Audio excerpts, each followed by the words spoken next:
كل يوم بيورد على المستشفيات شباب كتير مصاب بحوادث بسبب السرعة الزيادة في الموتوسيكلات. كاميرات المراقبة هنا لها دور كبير جدا انها توضح الحادثة حصلت ازاي ومين الغلطان. الفيديو اللي معانا النهاردة ده فيديو ده طريق اسفلت وفي دوران على نهاية الطريق زي ما انتم شايفين، ناس واقفة وتكاتك وموتوسيكلات، ويعني المكان حيوي شوية. لكن هيفاجأ ان في 2 شباب متهورين في السرعة الزيادة بالرغم ان هم داخلين على ملف، ولكن اصطدموا بموتوسيكل بطة وعملوا حادثة كبيرة جدا.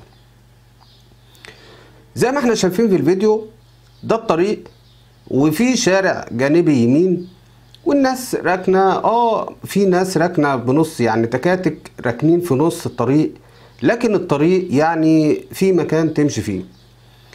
العربية اللي داخلة يمين دي وقفت علشان تدخل الشارع وتكمل. شايفين الاتنين دول اصطدموا بصاحب موتوسيكل بطة. الناس طبعا جريت واتلمت. اولا يا جماعة الشباب ده هو الغلطان. بصوا يا جماعة، الشباب جاي مندفع جدا وداخل في الشمال، وطبعا يعني بتاع سواق الموتوسيكل البطة ده ماشي في يمين. ده انت داخل على ملف، يعني بفرض ان مفيش حاجة مقابلاك، يعني مفيش موتوسيكل مقابلك حتى في الحارة اللي انت ماشي فيها. هو الطريق يعتبر حارة واحدة، لكن انت الزم يمينك زي ما اللي جاي في طريقك لازم الشمال. الاتنين الشباب دول جايين وداخلين في الحاره اللي هي الشمال بسرعه زايده زي ما انتم شايفين، والراجل طبعا في اليمين اصطدموا بيه وحصلت مشكله كبيره جدا. ورجعوا الكاميرات المراقبه والحمد لله بفضل الله وضحت ان الاتنين الشباب دول هم الغلطانين.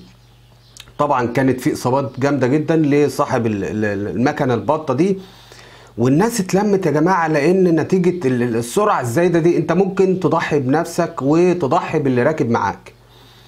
انت راكب مكنه وماشي على الطريق موتوسيكل، يعني سوق بالراحه. شباب اليومين دول متهور جدا يا جماعه. احنا يعني بنشوف في المستشفيات الاستقبال بيورد عليك حوادث تذهل من التصادم اللي هم فيه.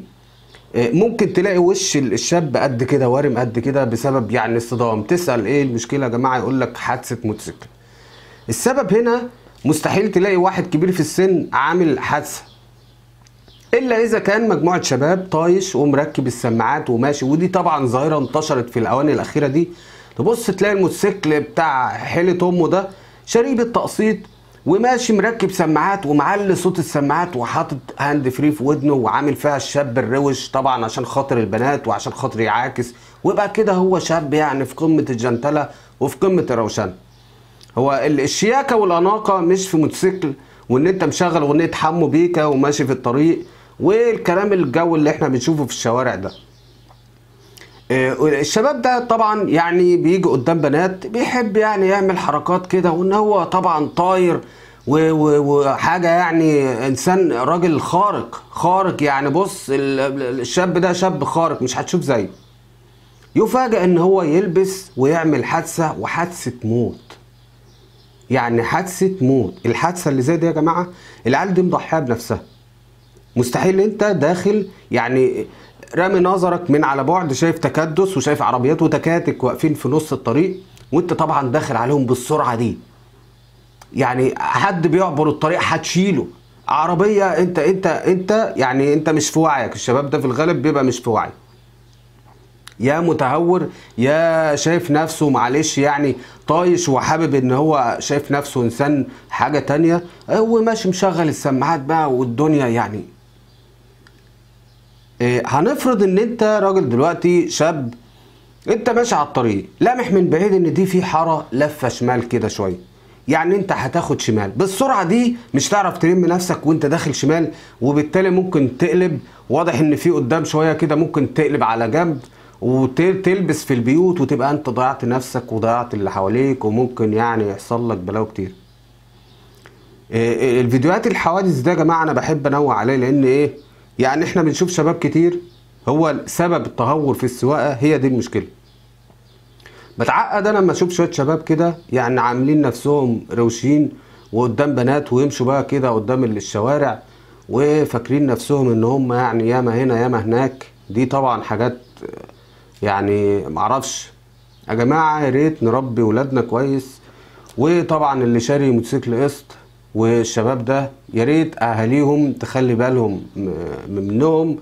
وطبعا كلنا نحذر ولادنا بعدم السواقه بالسرعه الزايده اللي احنا شفناها دي، لان كان في ممكن حادثه زي دي كده ممكن حد فيهم يخسر حياته ويموت فجاه، ويبقى كده يعني راحت فلوسك وهتفضل تسدد اقساط في الموتوسيكل اللي انت جايبه ده، وانت موتت ناس، او ممكن انت نفسك اللي تموت، او ممكن تطلع بعاهة ويطلع لك كسور في جسمك ويحصل لك حياة مستديمة وما تعرفش توصل لأي حاجة.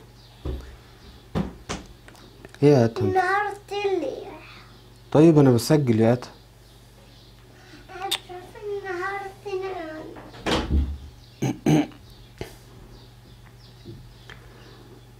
وانت ممكن يعني تموت نفسك وتموت الراجل اللي قدامك ده بأي ذنب ملوش اي ذنب ان انت تخبط الخبطة دي.